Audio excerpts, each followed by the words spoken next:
Good evening. I would like to welcome Steele. Everyone who is a student should know him. He's an architect, he's a critic, he's a writer, lecturer, reviewer, and, like his name says, Steele. He's the dean of the IoA.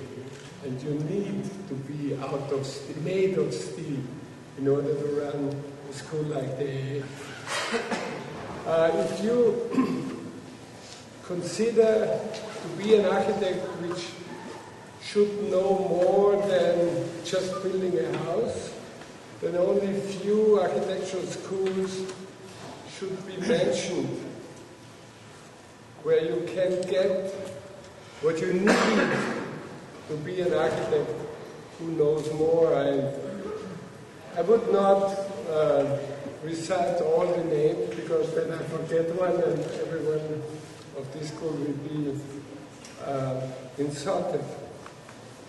But there's the schools, the architectural schools nowadays are networking systems, of course. They are educational systems in terms of teaching students to think in concepts rather than in details. Good schools nowadays there are discussion points, or there are points where new thinking is developed. Some of the schools architectural schools are putting load on the shoulders of upcoming architects, and some of the schools are giving the students rocket beds. And I think the IoA, which is led by Brad Steele, is one of the schools who gives the students rocket belts for the future of architecture. Please welcome the Dean of the IoA, which means Architectural Association and not Anonymous Angewandte. Please welcome Brad Steele.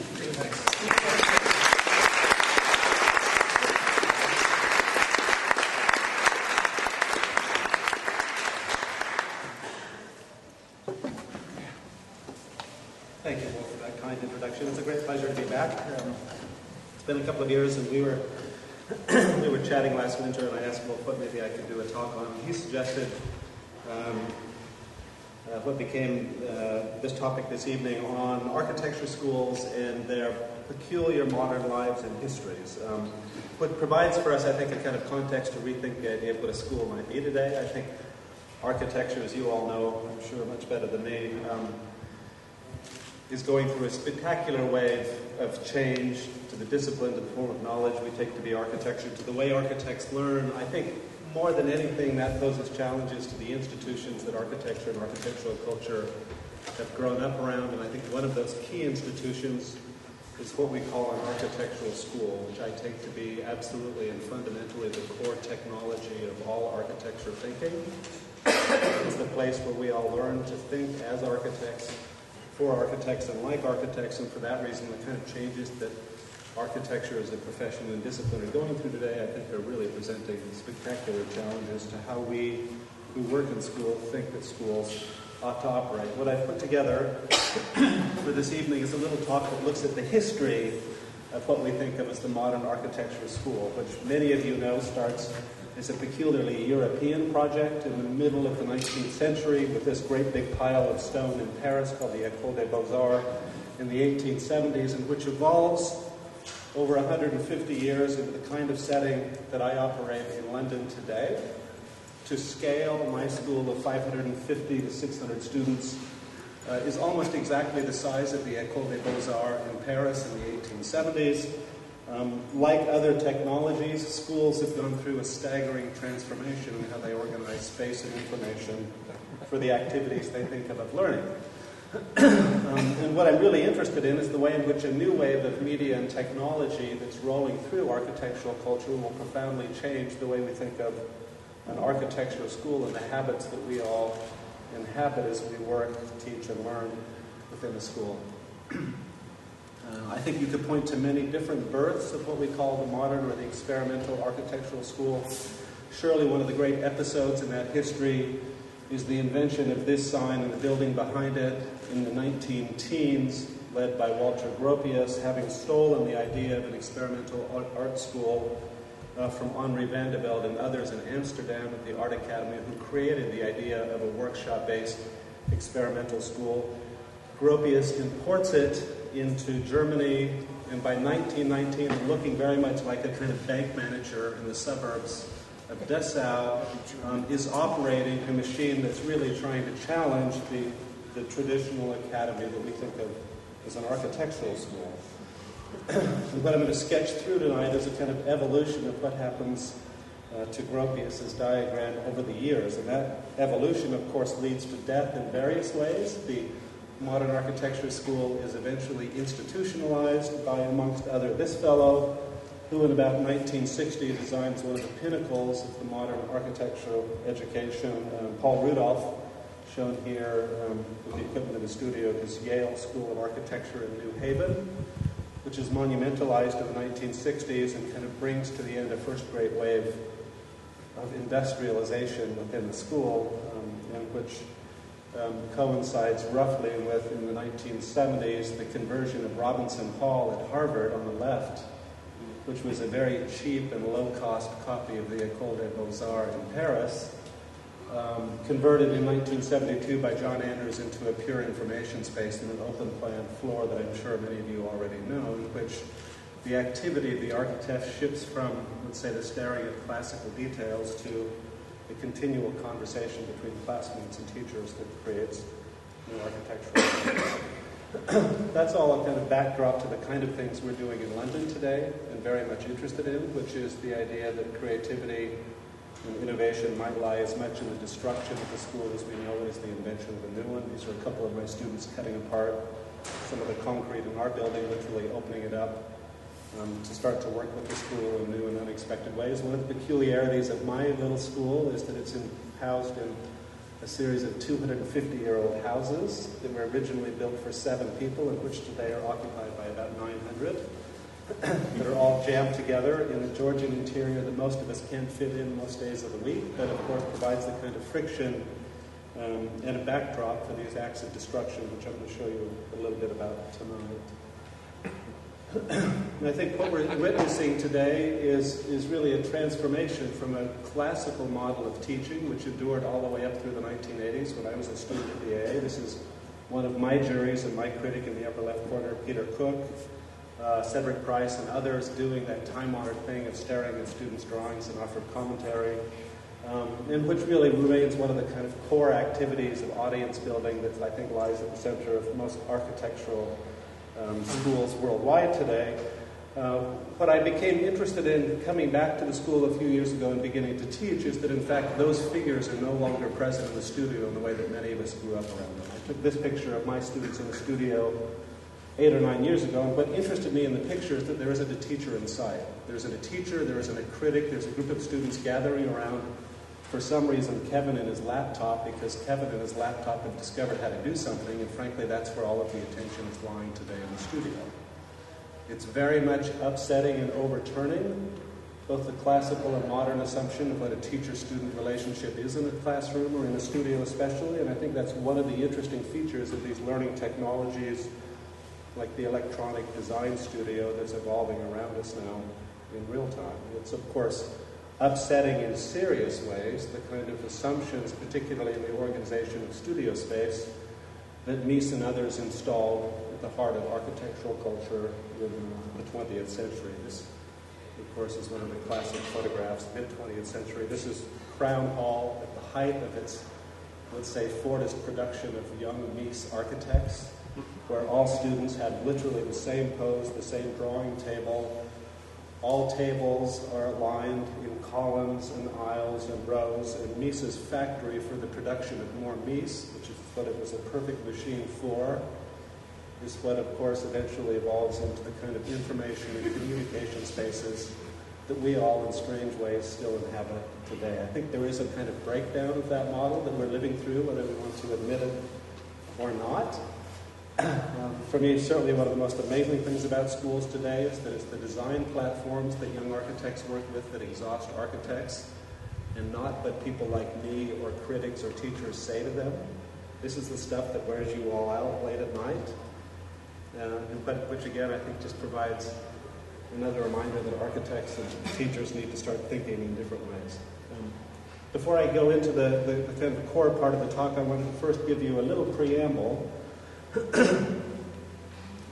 which sets up, I guess, the central part of the presentation tonight, which is that architecture and architectural schools as technologies are most interesting when they become that one kind of technology we're all interested in today more than any other, which is, of course, disruptive technologies. Technologies that have the ability to turn upside down the relationships between institutions, academies, teaching regimes, work regimes, concepts, philosophies, all of which are being profoundly upset by technologies that allow us to communicate, talk, and think in new and unexpected ways.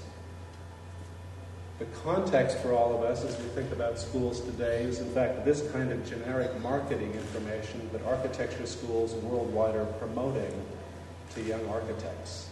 The 20th century project of professionalizing architectural culture is now in place.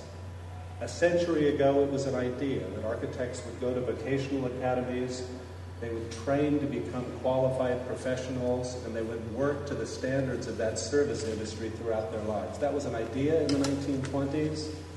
By the 1940s, countries like the United Kingdom and the US bring that into law and create architecture as a regulated profession, which by the 1960s a counterculture can react to, but that nonetheless continues throughout the 20th century worldwide, to the point today that architecture and architectural culture as we know it is a highly standardized, highly regimented profession, and that schools have become vocational centers for the equipping and the training of students to enter that profession. And I think if you look at the marketing language, and I won't tell you what school this kind of generic language I downloaded from, if you look at the language of that kind of a vocational orientation, what you find is almost a complete loss of architectural culture as an idea and its replacement by professional activity that schools are oriented to support. The context for architectural learning today is the same context as architectural work. We live in a world today in which cities are being produced at a speed and a scale never before seen in human history, and they're being designed by an industry developing around those activities that can support it at the speed necessary to achieve these kind of instant communities around the globe. At the same time, those communities, as familiar as they might look in a country like England, if you zoom in and look at the picture and look at the surveillance society and information gathering around, it seems like even the traditional village in the UK, what you realize is that architectural and urban space as we know it is now, of course, just one dimension of a much, much larger series of spaces that are entirely organized around the gathering of information and art travels and movements in those spaces. In the 1930s, Alfred Barr made a famous diagram that explained sort of magically where modern architecture would sit in relation to all of the avant-garde movements of Europe. And as many people have said, modern architecture was the little box at the bottom, almost a natural outcome of all of these things.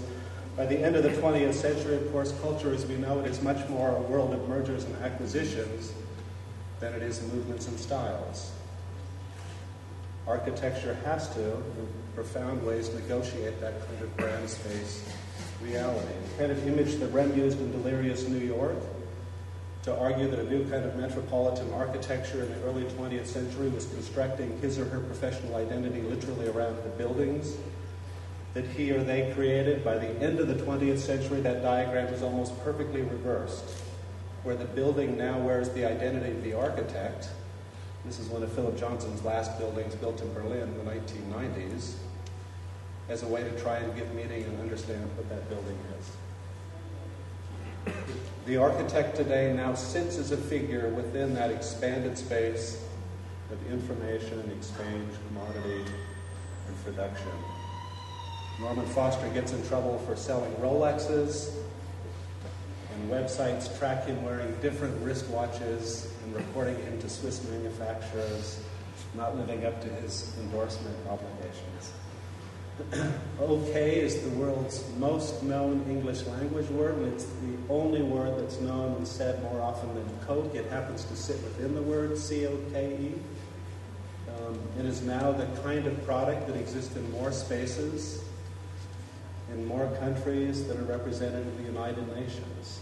Nature has been extended into that kind of endless selling regime. I'm sure Vinnie Moss showed a version of this yesterday in Holland. This was during a recent strike of advertisers in Holland when even the local farm animals were used to sell. And even when we die and are buried in cemeteries, of course, we have products sold to us in a never-ending cycle of exchange. As alien as I think many architects tend to treat that kind of reality, one of its most interesting features, of course, is that like modern advertising, which evolved literally alongside modern architecture from the early 20th century forward, the exchange space we think of the city is already deeply embedded within the culture of urbanism and architectural design. In the 1870s and 80s, as commercial printing evolves in Paris, the first thing that happens is every classical facade in Paris is covered with this kind of material. The first great planning regulations in Europe are written to regulate that kind of activity and not control sunlight and air and fresh air and exposure. Ajay in the 1890s on the left doesn't look that different than Hong Kong or Shanghai today.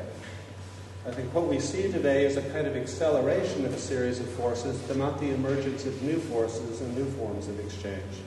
And of course, the question it famously poses for figures like architects is what form of resistance or disruption becomes legitimate as a means of activity within the studio, and a studio that's increasingly interconnected to the world around it.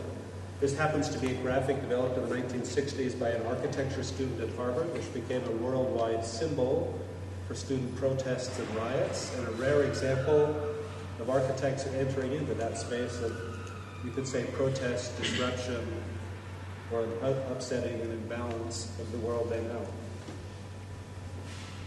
Just to finish this part of the preamble, and to suggest that there is a way in which schools can enter into this kind of situation today, I pulled up a couple of images from the deep past in the AA, which interest me because they go back to the very founding of a school like the AA in the mid-19th century. This is the monogram and logo still used by our school with its peculiar motto, which anytime I say it to my students, they just laugh at me. You know, the idea that we use beauty and truth to try and battle the world today almost seems naive to the point of failure. But one of the interesting things about it is that it was penned originally by figures like John Ruskin, who come to the AA in the 1850s. Before the school existed, the AA was formed really as a center for public discussion and debate of architectural and urban ideas.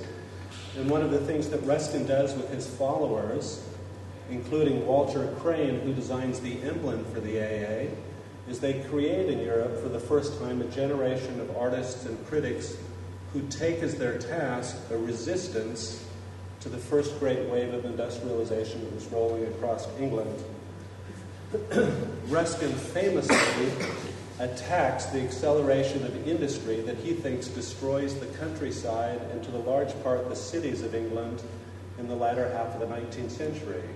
And he invents the idea that architects and artists have a role, a social responsibility, to not enter into those forms of exchange, but to actually stand back, question, and interrogate the kind of things that were leading to what in the 19th century was called the railroadification of England and Europe, where cities like Manchester on the right are turned into production factories in a first wave of industrialization, which I think in many ways creates a kind of model for us to think about what happens when architecture confronts industrialization at the scale at which it is today.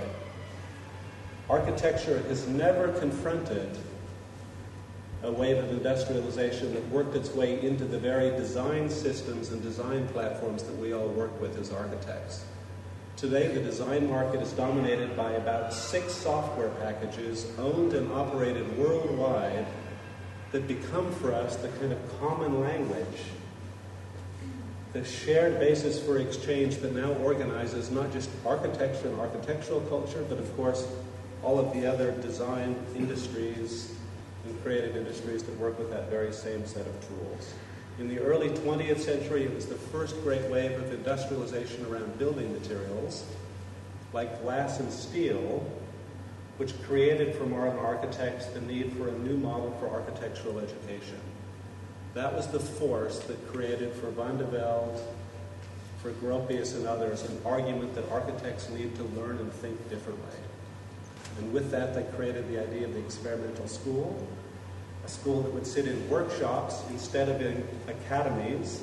Instead of sitting in the école staring at rocks and paintings, you would sit downstairs in the workshop and literally work with the material of that industrialized age, and out of that develop the principles of architecture.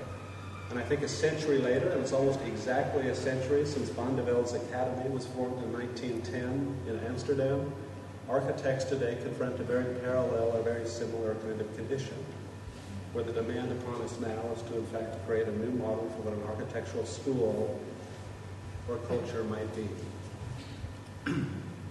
So when did the future arrive?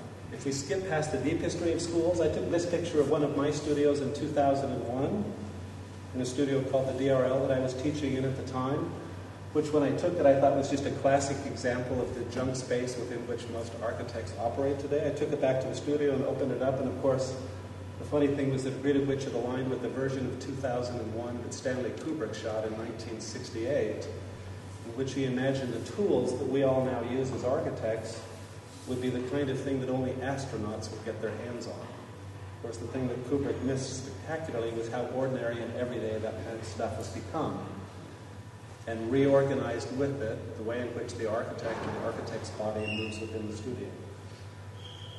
In the mid-20th century, figures like Le Corbusier thought the architect's body was so stable you could literally put dimension to it, and it became for him a model for how you organize space, his famous universal modular. By the 1970s, John Travolta gives you a spectacular critique, you could say, of Le Corbusier's view of the body. By the 1970s, what Travolta, of course, realizes that it's a body in space and a body in motion that matters much more than its physical dimension, which you could say becomes a model for how architects have worked for the last 20 or 30 years. And what architects today confront, of course, in the next step of that evolution are bodies that are no longer purely organic in their arrangement, which is exactly the kind of body you're looking at here as I sit in front of a laptop and depend upon the inorganic materials that become a part of the design processes and the design platforms that we all work with, and which create not only new kinds of material, but entirely new kinds of immaterial systems that we all now negotiate when we think of what we call design projects or platforms. This is one of my design teams a few years ago mapping out for me over an average work week the kind of file formats that they were passing a project through to try and get it to the point of presenting models at the end of the week. And of course, what architects are evolving are tools today that have to do not with any particular system within that, any particular file format, but the ability to control how material and ideas flow across all of those formats. The intelligence in working with this kind of system lies in the overview and not in the hyper-specialization of any part of it. To over-specialize is to become a technician, which is the fate, of course, many architects face today in their lives. And one of the challenges schools have is to find ways in which students and staff can stand back and not get too close to any one of those domains and to fall into the world of technique and technicians. In the late 1990s, early 2000s, I started getting pictures like this sent in with student applications. This was a young Dutch applicant to our school burning a copy of SML Excel as part of his design portfolio, which interested me immensely. I didn't accept him to the school at the time because I thought he had issues that we couldn't really help him with. And there are many very good schools in Holland that I thought could solve this sort of issue for him. But what interested me in it was that, like so many times, I think students were the first antenna of something starting to change about 10 to 15 years ago. And it was the demand they started to place on schools like us back in the AA, that I think started to force many of us to think differently about what it is schools need to do in supporting students who want to view architectural culture in a different way. So the third and last part of the talk is really just going through, if nothing else, for the sake of discussion, a few points about what might become the basis for a new model for an architecture school today. And they're very straightforward points. In fact, I think they're kind of self-evident, certainly not controversial, maybe not convincing, but they're the kind of points that we are using very much back in London, around the world, in different places, to try and think through how to reorganize what in our case is a very old school, and age is a real problem in the world today. I mean, legacy is probably one of the great handicaps for any institution. To have a past and to try and live up to that past can be crushing for generations today. But more than anything, I think it gives us the basis for trying to reorganize the space of the school that we all operate in before we get to the question of what the projects or the thinking might be within that school. So I've already said the first point, I'll just say it again, the idea of disruptive technologies. Schools today worldwide are populated with this kind of stuff, and the only point I would make is that that stuff can become, in a way, a model for the school itself. Technologies that don't sit within the school, but the idea of the school as a piece of technology, and as I said earlier, as a very particular kind of technology whose job is to upend our understanding of what we think a school and not only the profession should be. The very idea of an experimental school in Europe is created in the early 20th century, at Erasmus and many other places, around that kind of idea. And what they were attacking, of course, was the academy, particularly this kind of an academy, which had institutionalized itself by the end of the 19th century, but which offered no form of learning that would allow individuals to confront the new realities of the early 20th century. Those realities today are as much oriented to the profession we all imagine schools in relation to as the academy might have been in the early 19th century. This picture that I showed a little version of earlier, that really is a group of architects on the 53rd floor of a building in Tokyo I visited 8 years ago. I took the picture, just despite it being a partner in one of our workshops at the time, surreptitiously, because you're not allowed to photograph in the space for a number of reasons. It's an absolutely fascinating environment that makes the Matrix look like a fairy tale in terms of its evilness, its pure evilness. These are architects all trained across a series of design platforms who, as they walk into the building in the morning, because they're all wearing an RFID tag on their shirt, on their jacket lapel, as they sit down, the workstation reads that tag, knows then their skill set, and loads up on their screen the project.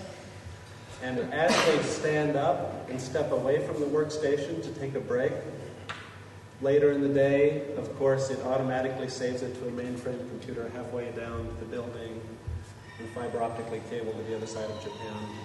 And throughout their working lives on these projects, one of the most interesting features of the system, and it was by design in the creation of it, the architects never get to find out who the clients or the owners of the buildings are, precisely because it's a business model set up to work with competing interests.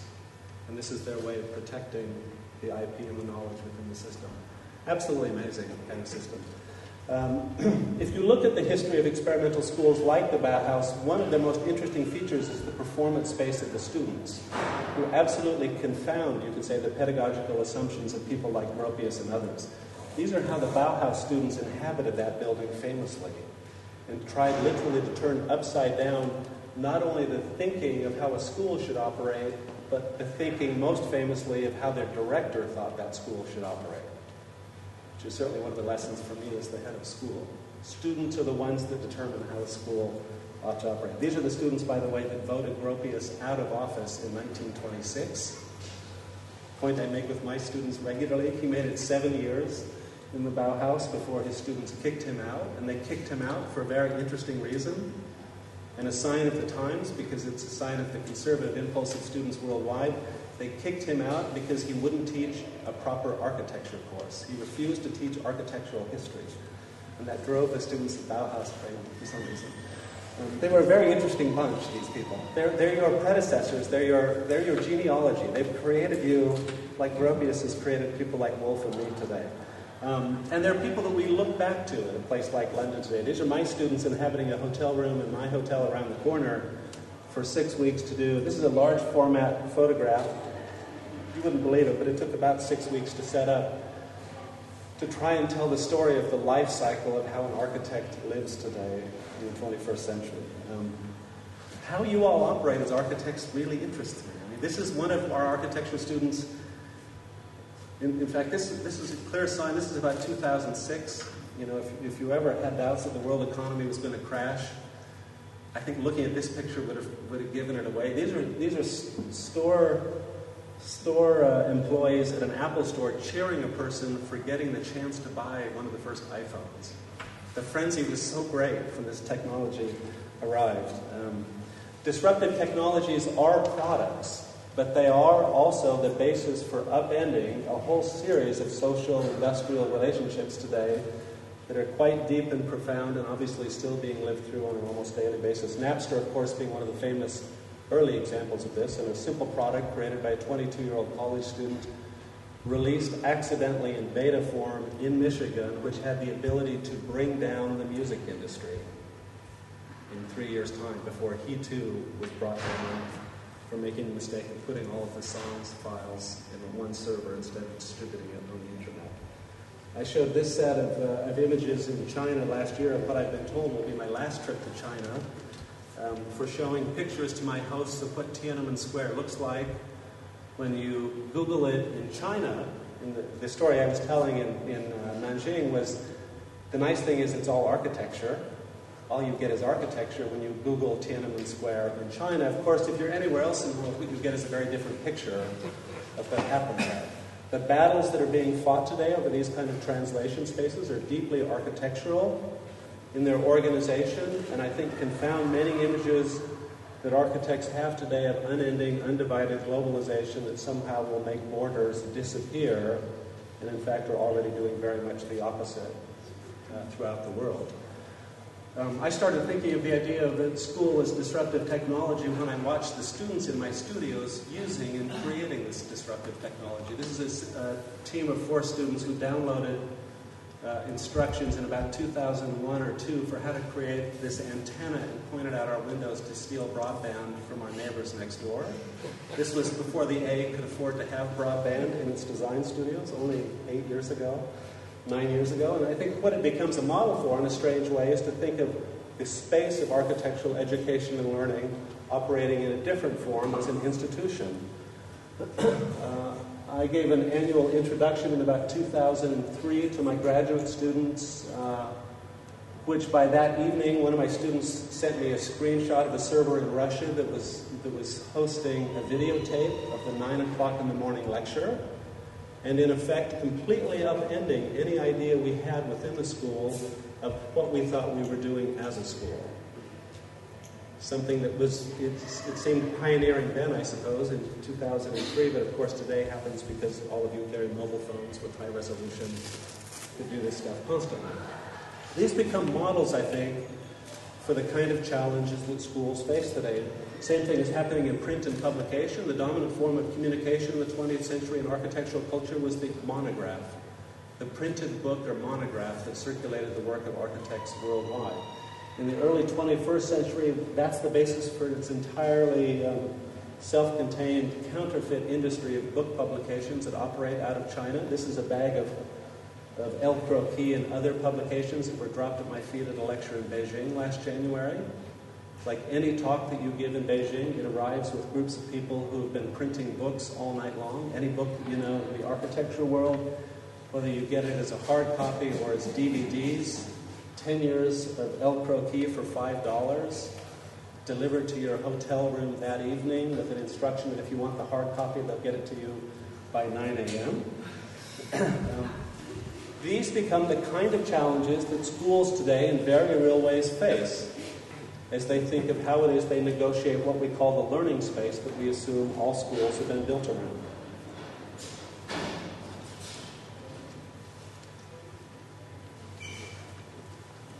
The institutionalization of architecture schools, you could say, evolved and modified what we think of as the building type of the architecture school. One of our deep interests back in London is to not treat a school as a building type, but rather as itself a kind of working prototype in which the space of the school isn't neutral or undifferentiated, but the actual medium for reconfiguring the teaching and learning within it. And I won't say anything about the various projects and images within it, but the idea is, of course, that the material of the school becomes material for learning. An experimental school is based on a premise that you learn by doing something. The best medium an architecture school can have for that is, of course, the medium of its own space and structure. So we spend a fair bit of time every year tearing apart walls, floors, ceilings, canopies, sometimes minimalist, sometimes, this is 1-inch thick concrete slabs. This is actually one of Wolf's earliest projects down in this corner, which I think is something you guys did early 1980s, I think. Yeah, 84. Was it 83, 84? You'll find this, I think, embedded in the history of experimental schools, the idea that the prototype becomes much more influential as a teaching model than the repetition of known types, where architects literally learn by just building increasingly large-scale installations. And when we renovated this a few years ago, one of the things that we were looking back upon is this kind of tradition from the 70s and 80s that Coop Himmelblau and many others participated in which, at a time in which few clients would have given them that amount of steel, concrete, glass, or other stuff to play with, a school like the IoA took it upon itself to operate that way, to allow those individuals, those teams, those collaborators to experiment, learn something, and propel an idea forward.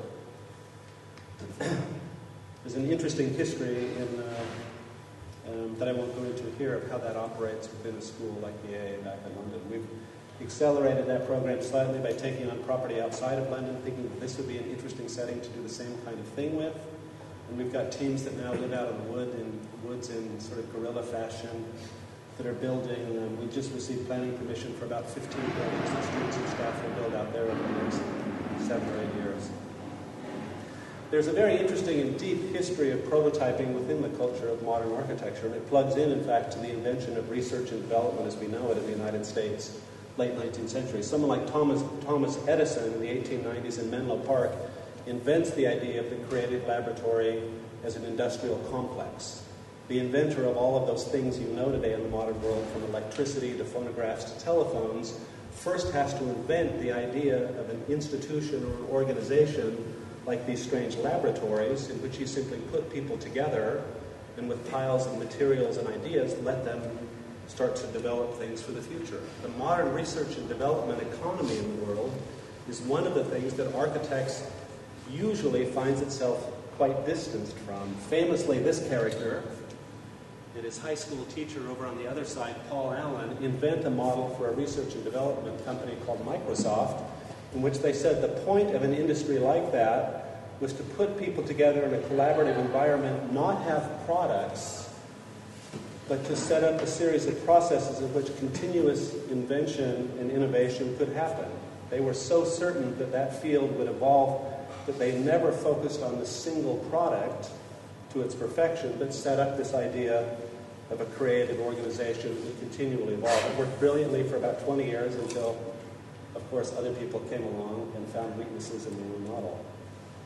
George Lucas does something very similar with prototyping in Hollywood in the 1970s, where instead of writing the classic Hollywood script for a thing we think of as Star Wars, he locks himself in a basement and for 2 years prototypes, these are the words he's using, prototypes characters to get to know them well enough that he could figure out how they would interact and eventually tell the story that we all end up learning. Completely upends the kind of production cycle of how Hollywood had forever thought it should operate, with a defined script that would then shoot a film and deliver it to the audience.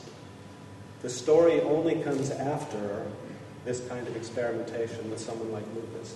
On the left, Frei Otto does something very similar in architecture in the 1970s, turning the architectural model, which you can just barely see here. This is a model of his proposal for the Munich Stadium in '72, which is a very interesting structural model, and you can see the array of cameras around it. He's putting loads on that structural net to work out where deflection and bending is, and in effect letting the prototype do work on the design instead of, on the right-hand side, the car salesman model of an architect creating a model to sell a project. Right? The model becomes part of the work. The prototype becomes a part of the design project itself, which is where you can say that the secret history of prototyping lies within modern architectural discovery and experimentation. A fantastic history over the years in the 20th century of that kind of prototyping sensibility actually driving the discovery of architectural ideas. Architects don't have an idea for the future and then just deliver it. They do a series of projects, tests, installations. From that, learn something and move to the next project. That's why you find in careers like Mies, particularly, this deep-seated will to prototype, a kind of will to continually build large-scale models and prototypes of his projects, to understand them well enough that he can eventually realize them across his career. Even in the, you could say, as late as the 1970s, to make Frank Gehry relevant again today for architects, you could say, in the 1970s, what's so interesting about his career is that almost by instinct, he, in completely reinventing his identity, goes out and buys piles and piles of the cheapest material possible, sheet metal, chain link fence, plywood, cardboard, and literally starts prototyping or testing ideas that would create that identity we all know today.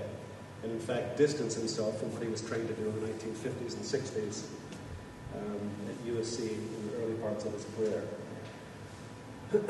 That's the kind of cultural, you could say cultural context that the thinking of a school as a prototype might sit within today. It's not new, and I think if you look back at the birth of what we think of as the modern architectural project, you'll find the very same sentiment at the core. A very young Le Corbusier in 1916 and 17 with no clear expertise of concrete at all, undertakes a house for a little couple in Switzerland, but that very same year draws a diagram that distills the lessons in that, which becomes one of the dominant diagrams of 20th century architectural culture. The building of the house wasn't a mastery of construction, it was a learning exercise that allowed him to then find a way to communicate the imperative that the structural concrete system that he was working with could set out for architecture today. A diagram that architects amazingly still work with nearly a century later. Wolf mentioned it in his introduction. Most certainly the idea of a school today would be a school as a network and not as an object.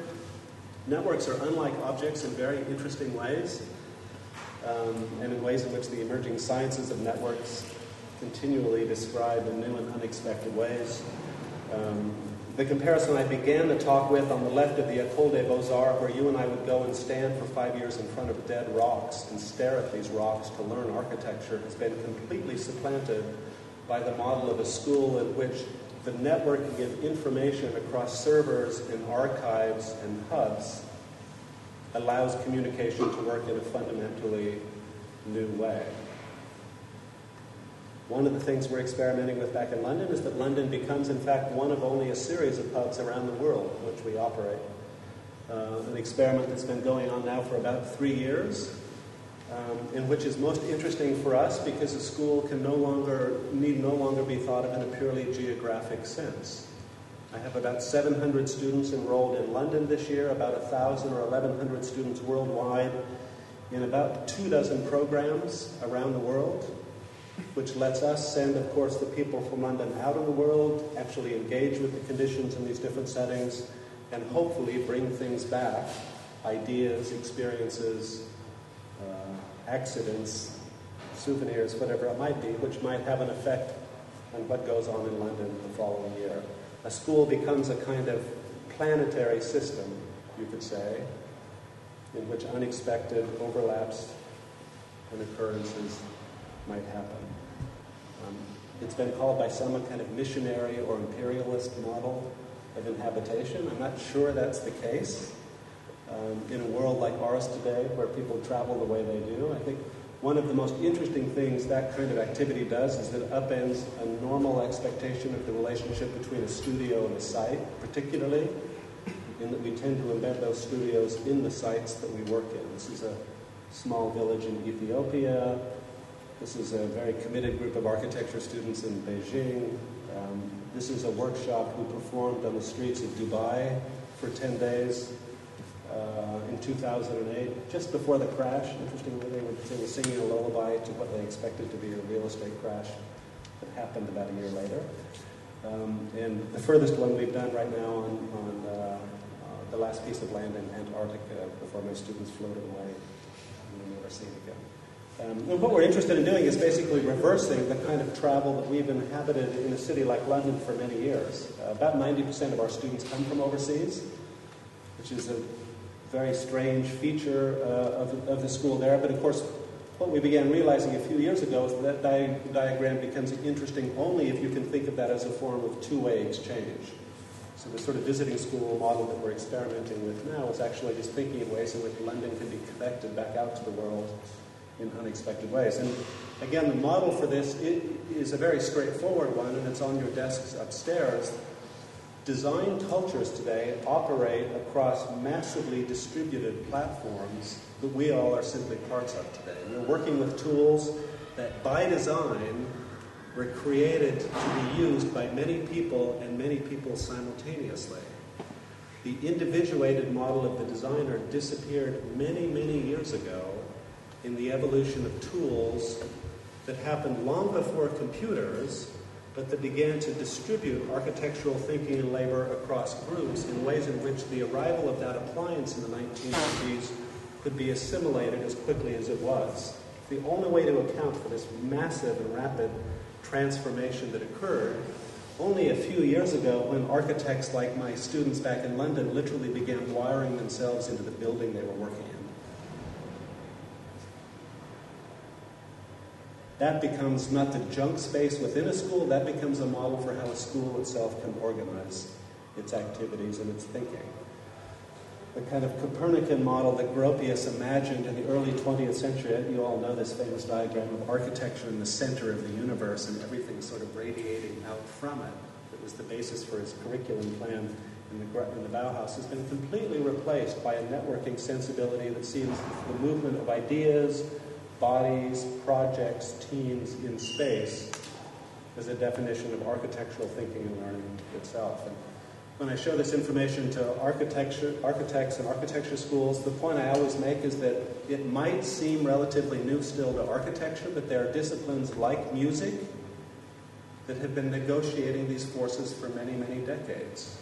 To the point that this fellow, who's one of these musicians you all listen to today, but I have no idea who he is, who works in his parents' bedroom outside of London on his own and produces this stuff and uploads it for you all to listen to in your upstairs working late at night, is piggyback off several generations of people like Steve Reich, Brian Eno, and others who saw the electrification of the recording studio, which followed the electrification of musical instruments as the basis not for producing music differently, but for creating an entirely different kind of music. And Eno is probably the most interesting of those figures for creating looping machines that would produce music automatically, is ambient music. But the point was that they were trying with an awareness of that new material condition to create the model for a completely different kind of composer, to compose differently, and to not do the things they knew in new and unexpected ways. To a very great degree, a school today is nothing but a network of moving bodies. One of the models I like to use to describe schools is to think of them as airports and not destinations. This is the most heavily inhabited building in human history. It's about 20 miles from the AA at Heathrow Airport. About 65 million to 70 million people per year pass through this amazing space for another few years until Beijing surpasses the UK. But it becomes a model to a certain degree for how it is you might think a school could operate. You don't come to school as a destination. You come for a momentary transition of your life that will propel you out to new and unexpected places. Schools become a little mini UN of collective experiences and anxieties and conflicting interests. in which the role of a school head is no longer like Gropius on the left, the kind of gatekeeper to keep people in and out, but more a kind of traffic cop who simply orients or directs people around. Kind of experience that Black Mountain College, famously in the 1950s, set up when there weren't even school buildings. When people like John Cage and others came together with Buckminster Fuller, Robert Rauschenberg, and others in a temporary setting, were simply always traveling around. People like Yona Friedman and others have argued that, in fact, what we think of as a city today is nothing but a point of a megacity. In this case, is megacity Europe, in which, if you take freeways, autobahns, and railroads into account, describes Europe as a single, civilized, inhabited city that's nothing but distributed across the different points that we already think of settings. There's a great history of infrastructural sensibilities embedded deep within architecture. People like Le Corbusier obsessively collect motorway exchanges, infrastructural maps, and used that infrastructural space as a model for a new kind of architectural space. Carpenter Center on the right, where the freeway ramp becomes a new kind of circulatory model in the planning of new modern cities in Europe. It's, of course, the arrival of these new communication infrastructures that upend that kind of conventional modern history. I think the experimentation with that medium or those technologies of communication like LED systems, mobile phones. This is David Green.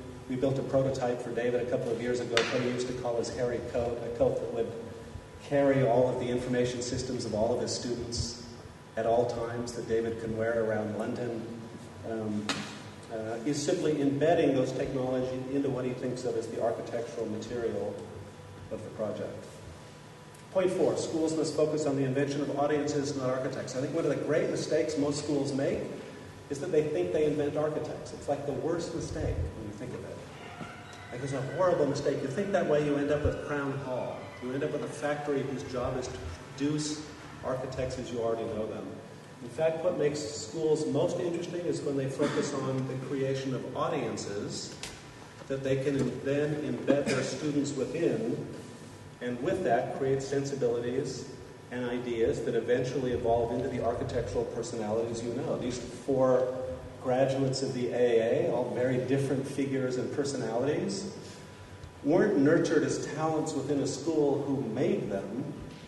They were individuals who grew and learned in a setting that had wrapped around them always hundreds and hundreds of conversations, ideas, debates, discussions that eventually formed their identities in some way, that created the kind of professional identities that their careers eventually define. That, for me, is the activity of a school. And most interesting in the early 21st century, with the profession installed the way it is, this kind of activity, I think, probably becomes more and more important to your lives as professionals, now that we all work 9 to 5. We didn't used to do that. Even my generation in the 80s didn't used to do that. We tried, but we never got around to it. With everybody working the way they do, in fact, the creation of spaces where architects can come together in various ways, like this event this evening, like the one last night, like the one you'll go to next week, will become more and more the definition of what a good school is. There are something like 17,000 schools worldwide. There were 72 or 74,000 graduates with a degree in Maya last year in the United States. It's a massive and industrialized machine of vocational training that's in place. The challenge for schools is how they revert to a 19th century model before that profession is installed to create centers where people can come together simply for the discussion, the debate, the disagreement of what ideas are about architecture. In the pinwheel I use as a map of the A, the stuff that interests me most isn't the formal coursework up here in the full-time school or the part-time visiting school. This world of stuff we call the public program, that are all the publications, lectures, symposia, conferences, competitions, installations, prototypes that create audiences where people come together and present their work for discussion or disagreement.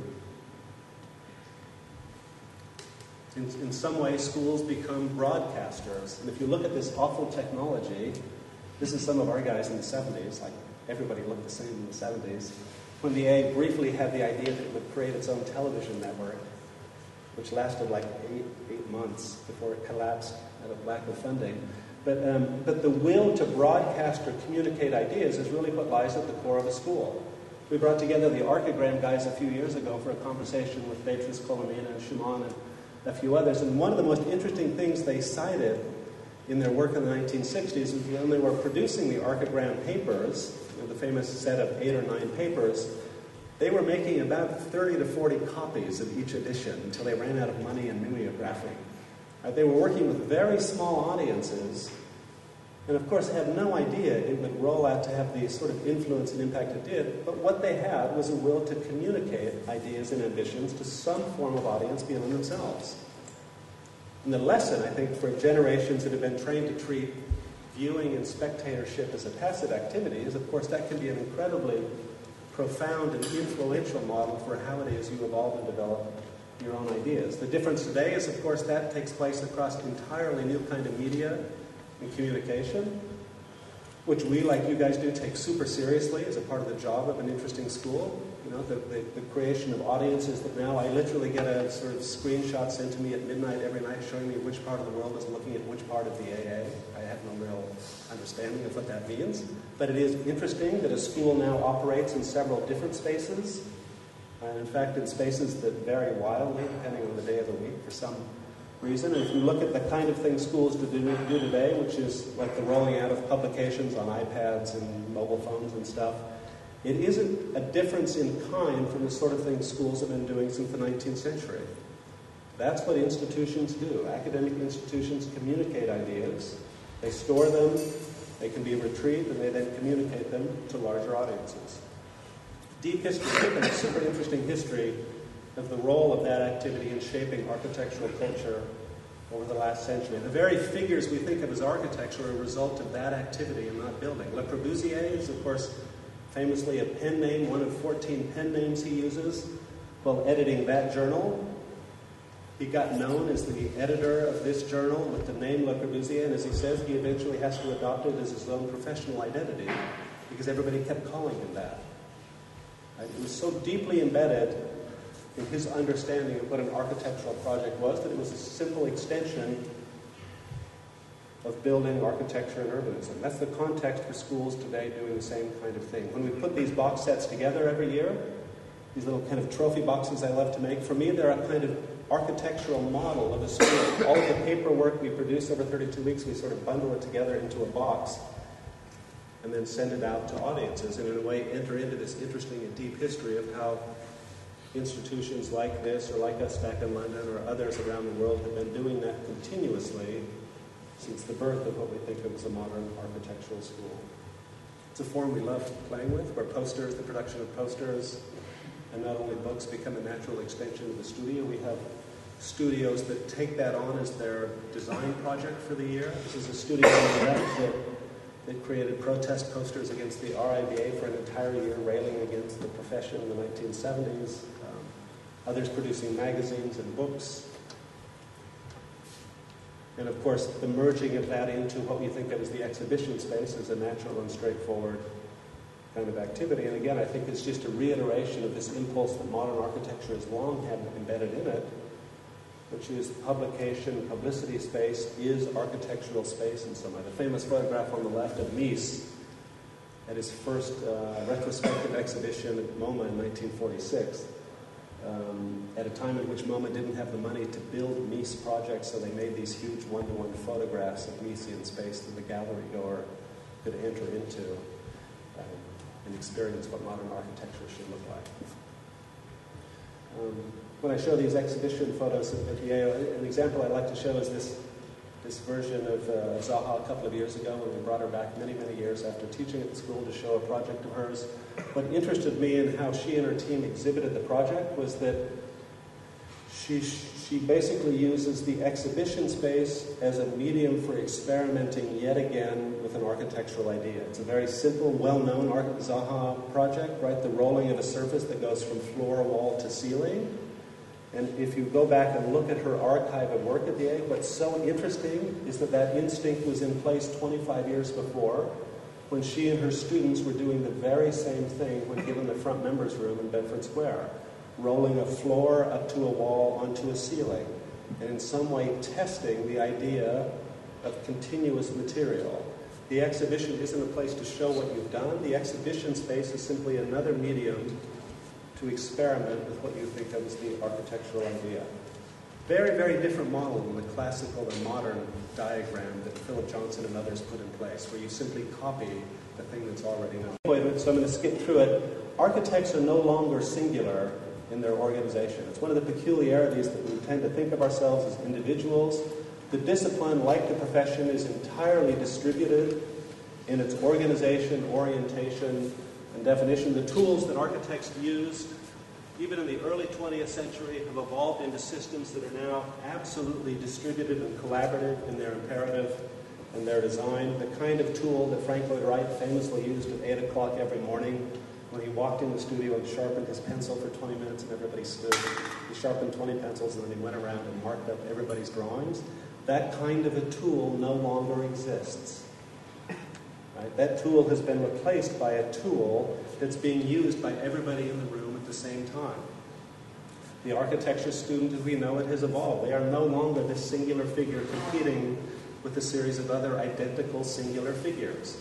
This is the most famous architecture student of the 20th century, a middle-aged Philip Johnson at Harvard in the 1940s, learning to dress and look like every other, even though he was trained as an art historian and was working well beyond his means, being trained to compete with every other individual in the room, or as a collective to gather around the acknowledged master. That model has been absolutely upended by a world in which identity is today totally constructed and fluid in its definition. This is what architecture students look like today.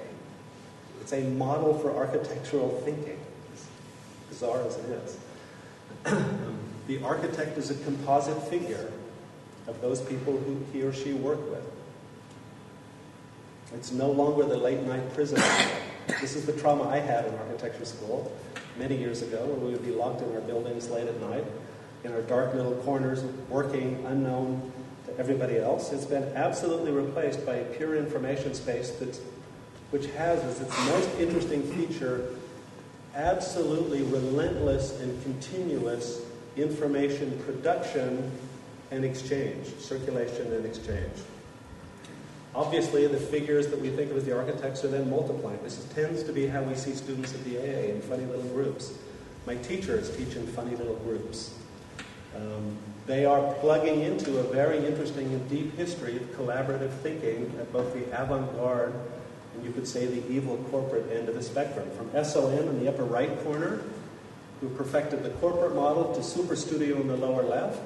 Design thinking in the middle of the 20th century evolves out of the individual mind and tool into smart groups who have shared purpose and collective interest, but which operate beyond singular figures. When I put together a show a couple of years ago of a great generation in the 1960s, who come of age as the great masters are dying off, literally the bodies start falling, with Frank Lloyd Wright in 1959, Le Corbusier in 65, Nice in 69. As that generation falls away, a generation steps up on the stage who's most interesting for adopting a kind of rock and roll model in which people start working together in groups. The last panel of Rem's infamous story, his fifth-year thesis project at the AA called The Voluntary Prisoners of Architecture, ends with this image of what the architect will become in the future. A collective performance group of some kind, which he, of course, quickly adopts by getting his teacher on the one hand, who got him through the school, and their two wives together to form an office that year. Not quite as glamorous as the rock and roll model that we know. And you could say it becomes a very dominant model. And Wolf, every time I've seen him lecture, you will get the Rolling Stones at some point in the lecture. I think that collaborative impulse, that performative impulse for that generation really takes hold within the discipline. And you could say maybe starts to wane at about this moment for me, when Bono meets the Pope and begins dressing like the Pope. You know, the collaborative model as it was formally defined is starting to undergo some serious change. Anyway, back to that generation is an interesting one. Tom Maid and others, I mean, they come together as partnerships, as collaborative teams, And the experimental ideas, in whatever definition they are, evolve amongst the conversations with these groups.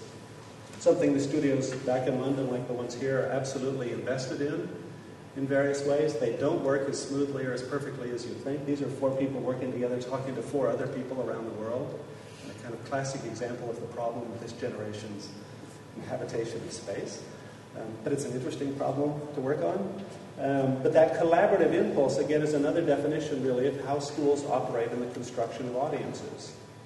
Architecture is a spectacularly socialized form of knowledge. Architecture is what we all treat as architecture. There ain't no proof beyond that, is the amazing thing. And to test that thesis, you need to be in rooms amongst people for the discussion and the debate to take place. This becomes, in a way, the model for what design in the 21st century operates as, a kind of crowd-like phenomenon.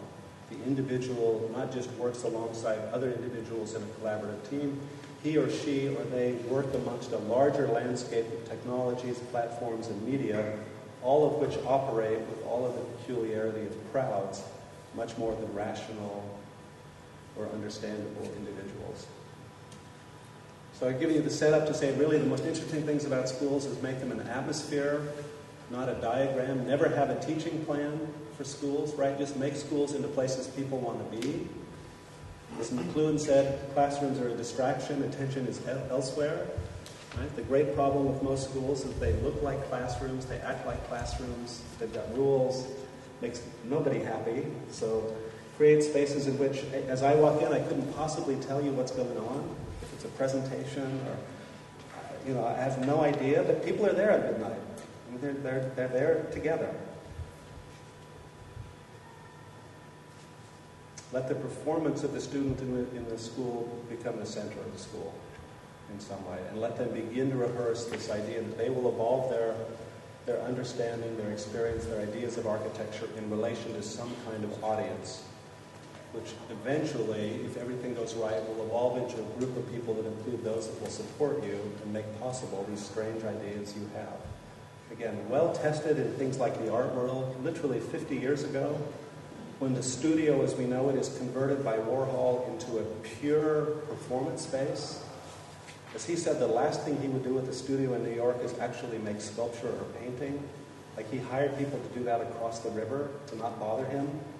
Right? The point of being an artist is to get people together to exchange the ideas and assumptions about what art or architecture might be at any one time.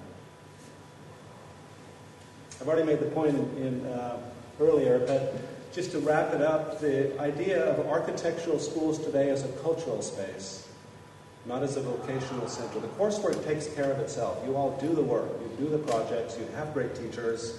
The interesting thing becomes how you wrap that activity around the unexpected installation, performance, event space, discussion, conversation with an audience that brings unexpected people together in new and unexpected ways. I introduced these 2 guys as being collectively 147 years old.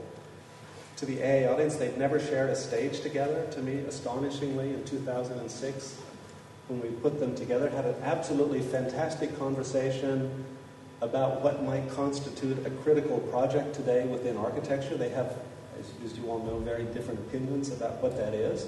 But this is the purpose of a school today, to actually engage these kind of minds with committed audiences to absolutely challenge our expectations or understanding about what architecture might be today. I think it's actually what architecture schools do best. It's the thing that architecture schools can teach the rest of universities extremely well. No other faculties do it the way we do it. In fact, it's the one thing we all take for granted. We're all going to come here. I stand between you and dinner on a Thursday evening, but you all come in. I mean, architects are amazing at this. The absolute commitment that that's where architecture might lie.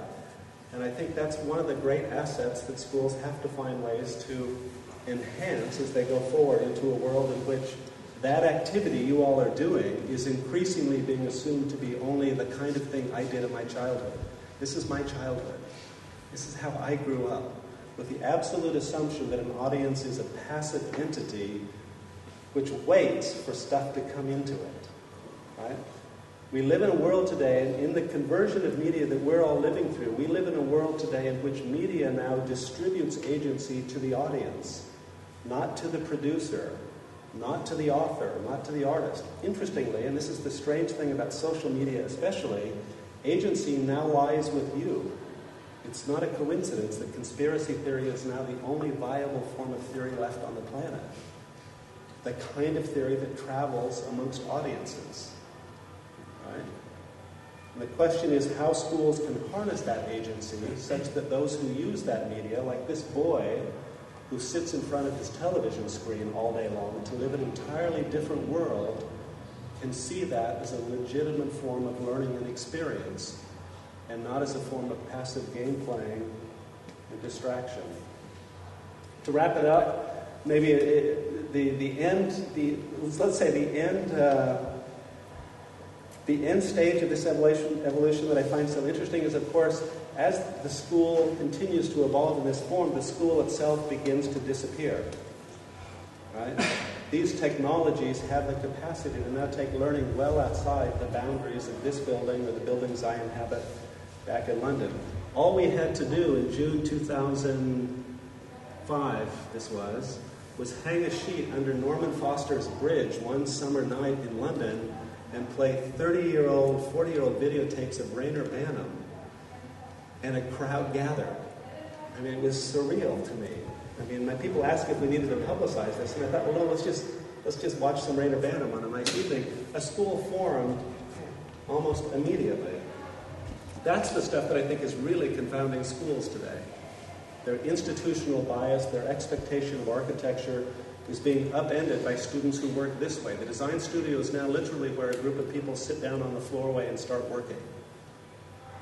It's no longer programmed, planned, built, designed, like spaces of worship today, which literally occur wherever and whenever people start worshiping. Whether you're worshiping in front of Coca-Cola, or on the right is a photograph I took in Finsbury Park 3 years ago when the government closed down one of the mosques in Stoke Newington. That mosque simply appeared the next morning on the streets in front of that mosque. Cities today have an amazing intelligence to kind of reinvent institutions as we think of them with incredible speed. I took this sad picture of one of my teachers in Los Angeles a few years ago who had spent the better part of a week talking to the students in London at the only place he could get good broadband reception, in this sad loading dock behind the Beverly Motel in Los Angeles. And for a week, that was his studio at the IoA. And I think, again, if you look at these sort of images today, the thing to remember is that this sort of a sensibility is built into how modern architects think about space. This is Molinage photographing Chicago in the 1940s after Mies brought him over, and his interest in arriving at America wasn't all of the spectacular, expensive, interesting products of Ford Motor Company and others. It was the movement of those bodies in space. And he photographs for an entire year all of the ways in which that kind of continuous movement in the city becomes a definition of the city itself. Too often, I think architecture schools imagine they're going to be around forever. If we remember that they are a 19th century institution, they're facing the very same challenges of any other 19th century institution. The ultimate threat, I think, is that like the New York Times, as people learn to think, communicate, learn things differently, they can become irrelevant. The very same year that the New York Times opens this brand new building in Manhattan, and they wouldn't disclose the actual construction price. It was rumored to be $1 billion, but it was several hundred million for sure. Their share price is tanking as we all stop reading the newspaper, because we all start looking at the news on mobile phones, on computers, and that chart, which is 2009, is showing the New York Times at the moment at which the company is worth less than the Sunday edition of the New York Times. The share price fell below $4, which means it's cheaper to buy the company than it is the actual newspaper. And as a final image for me, the reminder then for all schools is that however certain 19th century institutions are, and the newspaper is maybe one of the great 19th century institutions, European invention, And this is the final issue of the New York Times, which has been prepared and laid out for several years by the Times. They know they're going to stop printing at some point. They don't know when. They hope you all have recently bought into their new subscription service online. They know it's going to evolve and change. And the challenge really for schools is very similar. As learning spaces, as communication spaces evolve out of the studio, as schools and institutions evolve out of singular places, the great challenge for schools is how they possibly reinvent themselves to become relevant for an audience like you who frankly want to be elsewhere most of the time. I'll stop there. Thanks.